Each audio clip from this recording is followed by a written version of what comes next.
3.1혁명 103주년 기념 인문학 강의 시간입니다. 지난주 내용 기억나십니까?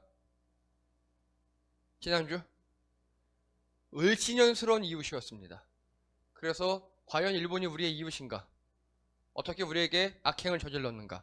또 그 일본의 동조에서 우리 정말 또 을사년처럼 우리나라를 팔아먹으려는 그런 자들이 있었다는 거 했었고요. 오늘은요 약간 비슷합니다. 오늘은 독립운동가들이라는 주제입니다. 오늘 약간 공부가 필요합니다. 새로운 개념들이 약간씩 나와요. 우리가 잘 몰랐던 것들. 한번 들어보시기 바랍니다. 먼저요. 또 윤석열 대통령 광복절 77주년 기념사에 이런 내용이 나옵니다. 자유와 인권이 무시되는 전체주의 국가를 세우기 위한 독립운동은 결코 아니었습니다. 중약. 그러나 독립운동은 거기서 끝난 것이 아닙니다. 그 이후 공산 세력에 맞서 자유국가를 건국하는 과정. 후리악. 이게 무슨 소리냐면요. 되게 무서운 말이에요, 여러분. 독립운동은 옛날에 끝난 게 아니래요. 옛날에 일제시대 때 했던 걸로 끝난 게 아니래요. 그리고 자유와 인권이 무시되는 전체주의 국가를 세우기 위한 독립운동이 아니었대요. 그러면 무슨 나라를 세우기 위한 독립운동이요? 자유민주주의를 세우기 위한 독립운동, 이렇게 이야기하는 겁니다. 간단하게 얘기하면요, 북한 쪽에서 독립운동한 건 인정하지 않겠다는 그 소리예요. 이해되시죠? 그리고 또 하나요. 독립운동은 거기서 끝난 것이 아니다. 독립운동의 개념을 확장하고 있어요. 여러분, 독립운동은 언제까지 한 겁니까? 광복 전까지 한 게 독립운동이죠. 근데 이제는요, 그 이후에 공산 세력과 맞서 자유국가를 건국하는 과정까지 다 독립운동이래요. 즉 공산당과 맞서 싸우면 또 그 독립운동이래요. 그래서 이거를요, 독립운동 개념을 확장하고 있는 겁니다, 지금. 일제로부터 해방운동과 공산 세력의 저항운동, 그리고 일제로부터 해방운동 중에서 또 북한 세력에 동조했던 건 빼자, 그 이야기예요. 독립운동의 개념을 새롭게 정의하고 있어요. 대통령이 이러면 됩니까? 안 됩니까? 안 돼요. 이 짓 하면 안 됩니다. 이거 큰일 날 일입니다. 자, 여기부터 이제 좀 시작을 해볼게요. 그런데 지금 이 경축사를 보면요, 자유와 인권이 무시되는 전체주의 국가를 세우기 위한 독립운동이 아니었다 그랬죠. 북한을 염두에 두고 한 말이에요. 북한은 독립 이후에 분단됐죠. 우리 분단되고 김일성, 김정일, 김정은 세습 독재, 나쁜 나라가 됐죠. 우리나라는요 6.25 끝나고 남한은요 이승만 독재, 박정희, 전두환, 노태우 군부 독재로 이어졌습니다. 자유민주주의 국가입니까 우리가? 마찬가지로 자유와 인권이 무시되는 전체주의 국가였어요. 우리도. 여러분, 이승만 대통령이 나중에 어떻게 물러났습니까? 네? 4.19. 우리 헌법에 보면요, 3.1운동과 임시정부의 법 통과, 그리고 4.19 의거에 의한 민주정신에 의해서 우리 헌법이 전문에 나와 있어요. 즉 우리 헌법에 4.19가 민주의거였다라고 나와 있거든요. 그러면 이승만은 독재라는 소리죠. 그렇죠? 그리고 박정희, 전두환, 노태우는 모두 군부 독재라고 이미 우리 사회에서 합의가 끝났습니다. 우리나라 역시 자유와 인권이 무시되는 전체주의 국가였어요. 우리도. 그래서 지금 이 윤석열 대통령의 광복절 77주년 기념사를 보면 독립운동을 다시 재정의하려고 그래요. 현재 개념에서 일단 북한 동조 세력 다 빼버리고, 그리고 나중에 공산당과 싸운 세력 더 넣고, 이렇게 하려고 하고 있습니다. 이게 왜 큰 문제냐? 자, 이제 볼게요. 법적으로요, 독립유공자 예우에 관한 법률이 있습니다. 독립유공자법이라고 합니다. 자, 이제 단어 선택 잘 하셔야 돼요. 독립유공자라는 거는요, 우리나라 법에 보장된 분들이에요. 어떤 분들이냐? 자, 1조 보면요, 이 법은 일제로부터 조국의 자주 독립을 위하여 공헌한 독립유공자와 그 유족에게 국가가 합당한 예우를 함으로써 독립유공자와 그족의 생활안정과 복지상을 도모하고 그리고 나아가 국민의 애국정신을 길러 민족정기를 선양할 목적으로 한다. 이게 독립유공자 법입니다. 즉 독립유공자라는 거는요, 나라에서 선정한 분들이에요. 인정한 분들. 그래서 일제로부터 독립운동한 공로를 기리려고 하는 겁니다. 일제로부터. 그리고 또 하나, 그리고 현재 국민들에게 본받을 만한 분들로 선정.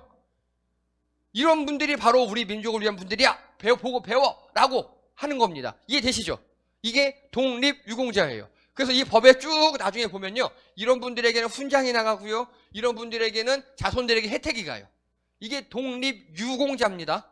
기억하세요. 독립유공자는 두 종류가 있습니다. 첫 번째는요, 순국선열이에요. 한단에게 돌아가신 분들. 근데 중요한 거, 일제 국권 침탈 전후로부터, 우리 1908년이 저거였죠? 그 경술국치였잖아요. 그 전후로, 그 전도 괜찮아요. 이미 일본이 들어왔으니 전후로부터 8월 14일까지. 여러분, 8월 16일 날 태극기 들고 만세했다고 독립운동 아니에요. 8월 14일까지. 그리고 애국지사는 똑같은데 다행히 살아계신 분들, 안 돌아가신 분들, 이런 분들이 애국지사라고 합니다. 그래서 우리 법에는요, 순국선열과 애국지사 두 종류밖에 없어요. 독립유공자는. 그리고 중요한 거는 시기가 일제 때부터 8월 14일까지예요. 자, 독립유공자 개념 확장이 불가하죠. 독립유공자는요, 딱 정해져 있어요. 일제 국권 침탈기부터 광복 전날까지. 일제에 싸운 분들만 독립유공자예요. 법에 딱 정해놨어요. 그래서 이건 법률사항이고 법안 개정 없이는 막 개념을 확장할 수 없어요. 그런데 아까 윤석열 대통령은요, 독립운동의 개념을 확장한 거죠. 우리는 지금 독립유공자라는 약간 다른 법에서 나온 걸 이렇게 딱 공부했습니다. 이 개념을 확장할 수가 없어요. 독립유공자는 무조건 8월 14일까지 독립운동하신 분들이에요. 자, 또 하나 있습니다. 독립운동가라는 분들이 계셔요. 독립운동가. 이거는 사전적 정의에 보면요, 이거는 한국민족문화 대백과 사전이에요. 19세기 중엽 개항 전후로 1945년 8월 15일 광복 때까지 일제를 주축으로 한 제국주의 침략에 대항하여 한민족의 독립을 수호 쟁취하려는 일체의 운동이 독립운동입니다. 이미 이거는 학술적 정의예요. 학술적 정의로 8월 14일까지 독립운동 한 것만 독립운동이다 라고 정의가 돼 있어요. 학술적으로. 아니 근데 대통령 지가 뭐라고 마음대로 늘립니까? 대통령은 법률가 출신입니다. 지금 법에도 안 맞고 학술적 정의에도 맞지 않아요. 근데 지 멋대로 확장합니다. 그리고 또요, 독립운동가는요, 위키백과입니다. 똑같아요, 말이. 똑같아요. 그냥 일체 운동을 참여한 인물, 이렇게 얘기해요. 독립운동가는. 이해되십니까? 그래서 독립운동가는요, 해방 전까지 일제에 대해서 저항한 분들은 다 독립운동가입니다. 이해되시죠? 자, 독립운동의 사전적 정의와 배치돼요. 독립운동의 개념을 막 지 멋대로 늘릴 수가 없어요. 이건 누가 하는 거죠? 학자들이 하는 거예요. 이거는 대통령이 정하는 것이 아니라 연구와 국민적인 합의가 필요한 겁니다. 학자들이 연구하고 발표하고, 그래서 국민들이 그래 맞아, 우리 독립운동을 단순히 그냥 일제에만 대항한 거 말고 공산세력의 싸움들도 독립운동을 하고 하면 되지, 이렇게 국민들이 합의가 필요하고 학자들의 정의가 필요합니다. 자, 여러분, 서울 서대문 근처에 가면요, 독립문이 있어요. 독립문 현판을 누가 썼는 줄 아십니까? 이완용이 썼습니다. 우리가 아는 그 매국노 이완용이요. 그 독립문은요, 일제로부터 독립이 아니라 청나라로부터 독립이었어요. 그러면 이완용도 청나라로부터 독립운동했으니까 독립운동가를 할 수 있겠네요. 이렇게 멋대로 개념을 확장하면 이런 일이 발생합니다. 이완용은 청나라로부터 독립운동을 한 사람이다 라면 맞아요. 하지만 우리가 그냥 독립운동이라고 하면 이건 일제로 얘기합니다. 이미 법률적, 학술적으로 정의가 끝난 문제인데 이걸 대통령이 지 맘대로 확장합니다. 물론 대통령이 정한 거 아닐 거예요. 그 밑에 이런 개념을 가진 예, 토착외국에 있을 것 같아요. 그 사람이 써준 거 그대로 읽었을 거예요. 이런 게 문제입니다. 이런 게. 자, 만약에 확장이 되면 어떤 일이 발생하느냐? 이게 어떤 사진이냐면요. 이번 광복절 사진이에요. 여기 보면 윤석열 대통령도 있고 또 김건희 여사도 있고, 그런데 이 빨간 박스 친 약간 분홍색 자켓을 입은 여성분이 있죠. 이 여성분은요, 독립유공자 장성순이라는 분의 증손녀입니다. 독립유공자예요. 나라로부터 인정받은 분이라고요. 자, 장성순 독립유공자에 대해서 한번 알아볼게요. 이분은요, 1919년 4월 대한국민에 가입해서 경호부장이 됩니다. 독립운동 정말 열심히 하신 분이에요. 맞아요. 그리고 그 다음에 1920년 일제밀정 이덕선을 색출해서 사살합니다. 일본 놈들이 우리나라 독립운동가에 밀정을 많이 심었어요. 그거 색출해서 죽이는 전문가가 바로 장성순 독립유공자세요. 그래서 이분은요, 또 군자금을 모으고 밀정 색출하고 근데 여러분 간도 참변 아십니까? 들어보셨어요? 자유시 참변, 훈춘 참변이라고도 하는데 지금 현재 연변 지역이고요. 우리나라 독립군들이 거기 많이 사셨어요. 그러다 보니까 일본 놈들이 약 3만 명 이상의 군인을 데려다가 거길 다 마을을 초토화시켜 버렸어요. 그래서 현재 명단이 확인된 사망자만 3천 몇 명. 그리고 가옥들 전소, 교회도 20여 개가 없어지고 마을이 없어지고, 이걸 간도 참변이라고 합니다. 이 간도 참변은요, 우리나라가 봉오동 전투에서 이기고요, 청산리 전투에서 이기니까 그 근거지 민가를 다 쓸어버린 거예요. 일본이 보복하느라고. 이 간도 참변이 발발하자 그 간도에 사셨던, 연변에 사셨던 우리 독립운동가들이 다 희망을 잃었어요. 이때 어떤 일이 발생하느냐? 이 장성순 이분이 양모씨라는 일제의 앞잡이 같은 종교가 있어요. 그 일제 앞잡이 같은 종교에 들어갔던 양모씨가 장성순 독립운동 유공자에게 우리 귀순하자 하고 변절합니다. 나 독립운동 안 해 하고, 이거 보십시오. 이게 그때 받았던 귀순증이에요. 아직 남아있어요. 독립운동단체 간도국민회의 제1남지방회 경호부장으로 있던 장성순이 일본군 제19사단의 귀순 아니에요. 투항이에요. 여러분, 귀순은요, 옛날에 북한 사람이 우리나라에 오면 귀순이었죠. 적계에 있는 군인이나 민간인이 우리나라에 온 걸 귀순이라 그래요. 또 귀순이라고 하면요, 이거는 일본 개념이에요. 일본 입장이에요. 투항하면서 변절한 거예요, 변절. 이때 받은 귀순증입니다. 그래서 여기 보면 뭐라고 써있냐면요, 이 사람은 이제 일본에 일제에 협력하는 사람이니까 체포하지 말아라, 이렇게 써있어요. 그리고요, 1921년 12월, 그래서 이 사람이 귀순했잖아요. 일본에 투항했잖아요. 그래서 자기 고향으로 돌아와요. 우리나라로 돌아왔어요. 거기서 잡혀요. 경찰에게 잡히는데 죄목은 뭐냐? 옛날에 밀정들 죽였잖아요. 살인죄로. 그리고 사형 판결을 받아요. 일단 옛날에 밀정을 죽였으니까. 그런데 이때 이 귀순증 보여줍니다. 그리고 그 당시 동아일보예요. 이렇게 나와요. 귀순자에게 사형 판결을 했다는, 어떻게 귀순자에게 사형 판결을 합니까? 하고 막 비판하는 그런 동아일보 보도가 나와요. 그 재판부, 그래서 진짜네, 얘 귀순했네. 오케이, 감형. 그래서 나중에 총 12년의 옥살이만 하고 나옵니다. 그리고 기록이 없어요. 그런데 1990년 건국 훈장 애국장에 취소됩니다.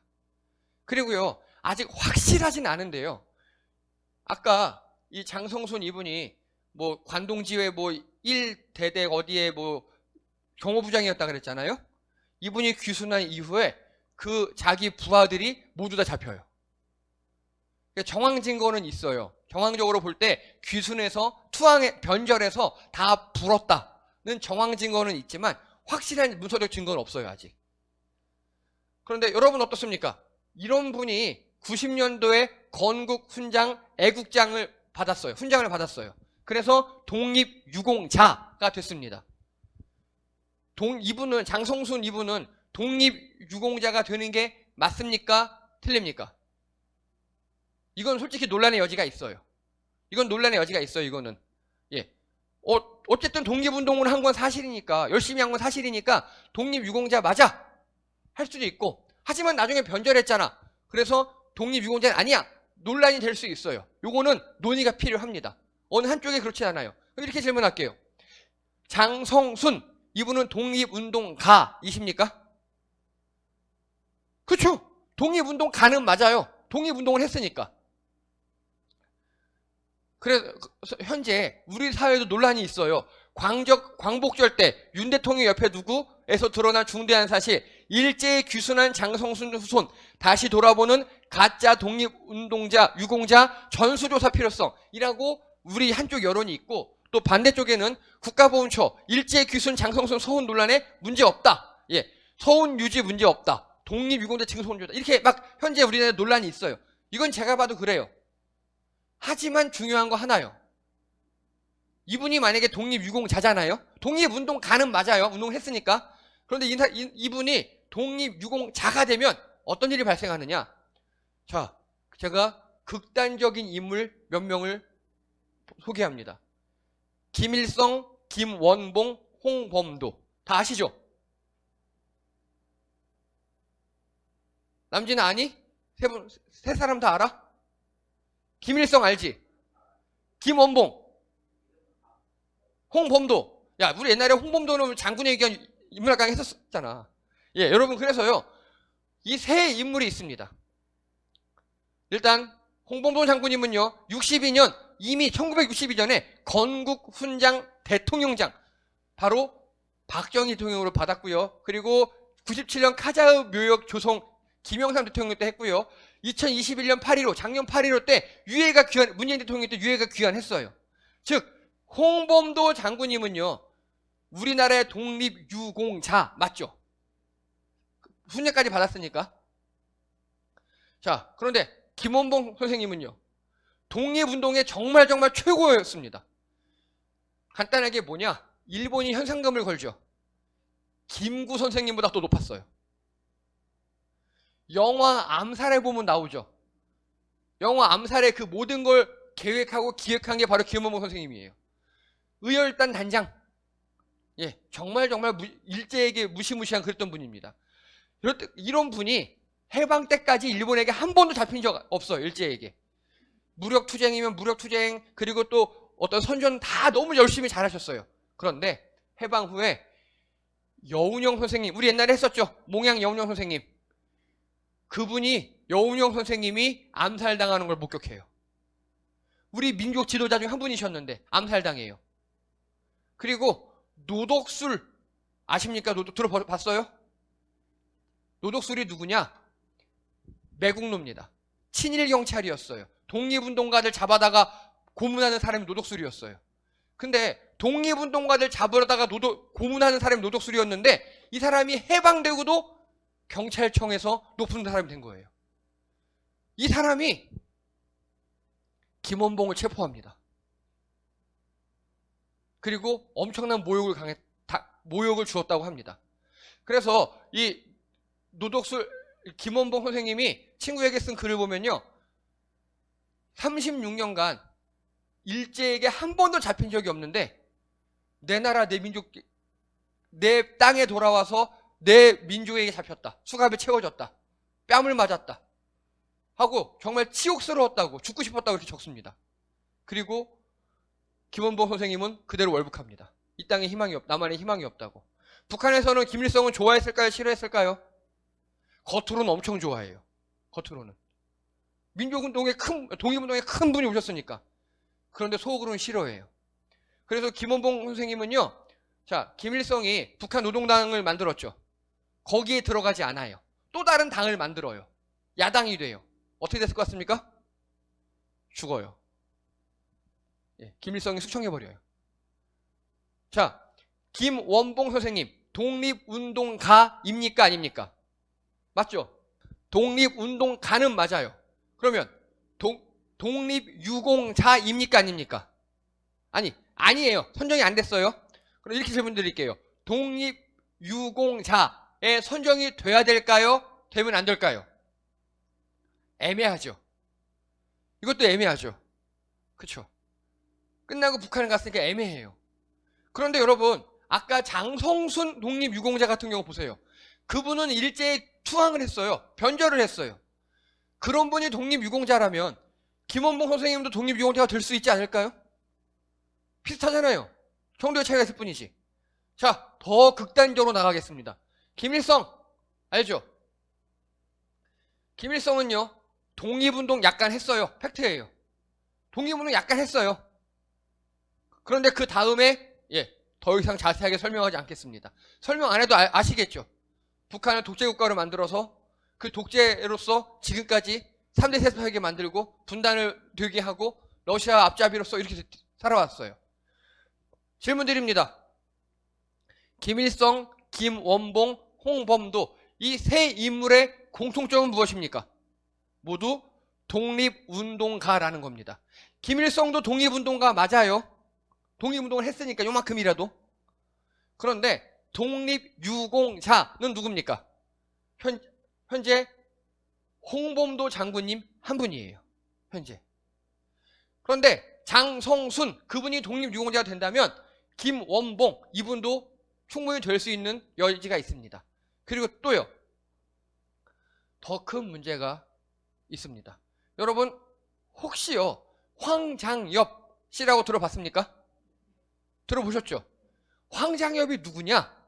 김일성 최측근으로서 최측근이 바로 옆에 최측근으로서 3대 세습의 기본 교리를 만든 게 바로 황장엽이에요. 김일성 우상화의 모든 이론을 만든 사람. 그러다가 축청의 위기를 느끼고 우리나라를 탈출했어요. 그리고 우리나라에 와서 이 황장엽 씨는 훈장을 2개나 받습니다. 황장엽 씨가 훈장을 받았다면 김원봉 선생님도 훈장을 받을 수 있지 않을까요? 장성순 독립유공자께서 독립유공자가 되셨잖아요. 그러면 김원봉도 될 수 있지 않을까요? 이건 우리가 논의가 필요해요. 지금 이 윤석열 대통령의 이 한마디는요, 우리나라에 우리가 누구를 본받아야 되고 어떻게 살아야 되고 이 모든 걸 근간을 흔드는 매우 큰 문제를 야기시킬 수 있는 그런 일입니다. 자, 다 좋아요. 이제 이런 것들은 우리가 논의할 때가 됐어요. 맞아요. 하지만 제일 큰 문제가 뭐냐? 이 사진 다시 돌아왔습니다. 여기 8.15 광복절 경축식 행사에 윤 대통령 왼쪽 옆에는 김건희 여사가 있고요. 오른쪽 바로 옆에는 장성순 씨의 증손녀가 계셔요. 이건 무슨 소리냐? 최고로 예우한다는 소리예요. 그러면 우리나라는요, 독립운동은 열심히 했지만 마지막에 일본에 변절한 분, 그래서 독립유공자일 수는 있지만 그런 분을 우리가 최고로 예우하고 본받아야 되는 겁니까? 여력될 땐 열심히 독립운동하고 민주화운동하고 나중에는 배신하는 그런 사람을 본받으라는 소린가 이거는? 그런 의미예요 이게 지금. 이 사진 한 장과 이 윤석열 대통령의 경축사를 딱 종합해보면 바로 독립운동 열심히 해. 근데 네 몸이 위험하잖아? 그럼 귀순해. 투항해버려. 변절해버려. 괜찮아. 그래도 나중에 후손들이 떵떵거리고 잘 살고 이렇게 대통령 옆에 서서 8.15 때 우대받을 수 있어. 라는 걸 후손에게 가르치는 격입니다. 이런 게 큰 문제입니다. 우리가 이제 독립유공자에 대한 다시 논의를 하는 건 맞지만 이렇게 수많은 독립유공자들이 계시잖아요. 끝까지 순국 선열하신 분들 계시잖아요. 아까 공부했던 것처럼 돌아가신 분들. 애국지사들 계시잖아요. 그런 분들을 발굴해서 우대하고 또 후손들을 우대해야지 이렇게 끝에 변절한 분의 손전을 대통령 옆에 세운다는 거. 이게 우리나라의 근간을 흔드는 일이 될 수도 있습니다. 여러분, 독립유공자와 독립운동가와 그리고 이에 대해서 우리가 어떻게 해야 되는가에 대해서 확실히 개념 잡으시기 바랍니다. 수고하셨습니다. 이상입니다.